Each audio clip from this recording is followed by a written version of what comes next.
Hello everyone, welcome back to our channel, to our new mini blog. তো আজকে হলো 24 December আর এখন বাজে 8:30টার মতো। আজকের ব্লগটা শুরু করার কারণটা হচ্ছে আমরা তো কালকে পিকনিক করতেই যাচ্ছি, তো সেই জন্য আমাদের এখানে সানসেট ভিউ পয়েন্ট আছে, সেখানে পিকনিক করতে যাব। সেই জন্য জাস্ট রাত্রে যে প্রিপারেশনগুলো হচ্ছে সেগুলো তোমাদের সাথে শেয়ার করব, আর কি খাওয়ার দাওয়ার সব কিছু রেডি করা হচ্ছে সেগুলো দেখাবো তোমাদেরকে। তো আজকে রাত্রেবেলা একটু কালকে তো খাওয়া হবেই, আজকে রাত্রেবেলা একটু ক্রিসমাস কেক খেতে ইচ্ছে করছিলো, সেই জন্য মাকে বললাম একটা কেক নিয়ে আসতে। মা কেক নিয়ে এলো, আর তো মা তো দোকান থেকে অলরেডি চলেই এসে অলরেডি চা বানানো শুরু করে দিয়েছে। আর এখানে কড়াইশুঁটি কচুরির জন্য কচুরির পুরটা রেডি করে রাখা হয়েছে, যেটা কালকে সকালে জাস্ট পুরটাকে ভরে ওটাকে বেলে ওটাকে ভাজা হবে। আর এখানে এই যে ব্যাগের মধ্যে একটা পেপার দরকার ছিল আমাদের, জাস্ট ব্যাকগ্রাউন্ডে দেওয়ার মতো, যাতে গ্যাসে না বাতাস লাগে।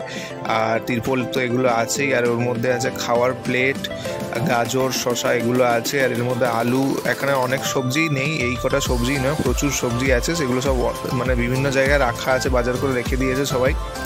এই যে একটা একটা করে মা এই যে এনে দিচ্ছে, এই যে শসা, ধনে পাতা, এর মধ্যে আছে কফি, তেল, সব কিছুই আছে। এই যে পেঁয়াজ একটা একটা করে মা দেখাচ্ছে। যাই হোক, তো এই হচ্ছে সব কিছু বাজার। এখন টোটাল এখানে কমপ্লিট না, অনেক বাজারই আছে। আর এই যে কফি আর কোল্ড ড্রিঙ্কস খাওয়ার জন্য গ্লাস নেওয়া হয়েছে। আর যাই হোক, এখন আপাতত চা আর কেকটা খাই। আমি মাকে বলেছিলাম একটু চকলেট কেক নিয়ে আসতে, কারণ আমার চকলেট কেক খুব পছন্দের। তো এই জন্য মা কী করেছে, নিজের জন্য ভ্যানিলা নিয়ে এসছে আর আমার জন্য চকলেট নিয়ে এসছে, মানে 2 in 1 নিয়ে চলে এসছে। যাই হোক, কেকটা খুব সুন্দর খেতে ছিল। আর এখানে তো গোলাপ জামুন নেওয়া হয়েছে, কালকে গুড়ের রসগোল্লা না গোলাপ জামুন করে করে লাস্ট পর্যন্ত গোলাপ জামুনই নিয়ে আসা হয়েছে। কালকে সকালে যেহেতু তাড়াতাড়ি আমরা বেরিয়ে যাব, মানে আমাদেরকে সবার আগে পিকনিক স্পটে গিয়ে সব কিছু রেডি করতে হবে, তো সেই জন্য মাকে আমি বললাম যে তুমি রাত্রেবেলায় আলুর দম আর কড়াইশুঁটি কচুরির মধ্যে পুর ভরে রেখে দাও, সকালবেলা জাস্ট বেলে ওটাকে ভেজে নেবে। তো সেই জন্য মা অলরেডি আলুর দম বানানো এখানে শুরু করে দিয়েছে। আর এখানে এই যে আমি 3-4টে কচুরি জাস্ট ভেজেছিলাম রাত্রেবেলা খাবো বলে, মানে ডিনার করবো বলে, যেহেতু রেডি করেই নিয়েছিলাম অলমোস্ট। আর এখানে মা অলরেডি চাটনি বানিয়ে নিয়েছে, আর চাটনি অনেকটাই হয়েছিল, বাট টিফিনটা বড় বলে সেই জন্য মানে বোঝা যাচ্ছে না আর কি, মানে কম কম লাগছে। যাই হোক, আর আজকে হলো নেক্সট মর্নিং, সবাইকে মেরি ক্রিসমাস, সবাই আজকে খুব এনজয় করো। যাই হোক, যতক্ষণে আমার ব্লগটা যাবে ততক্ষণ অলরেডি ক্রিসমাস শেষও হয়ে যাবে। আর এই হচ্ছে কড়াইশুঁটি কচুরি পুরো ভাজা একদম কমপ্লিট, আর এদিকে আলুর দমও একদম রেডি হয়ে গেছে।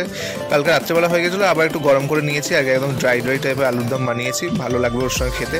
আর এই হচ্ছে সকালে 25 ডিসেম্বরের ওয়েদার। তো প্রতি বছর 25 ডিসেম্বরে ভালো মতোই মানে কুয়াশা থাকে, বাট আজকের ওয়েদারটা অত কুয়াশা নেই, বেশ ভালোই ওয়েদার ছিল। তো তারপর সব কিছু কমপ্লিট করে এই যে কফি নিয়ে দাঁড়িয়ে পড়েছি। আর আজকে সারাদিন কি করবো না করবো এগুলোই দাঁড়িয়ে ভাবছিলাম আর কি। তো যাই হোক, একটু পরে সব কিছু গুছিয়ে নিয়ে বেরিয়ে যাবো। তো তোমাদের সাথে দেখা হচ্ছে নেক্সট মিনি ব্লগে। আজকের মতো বাই।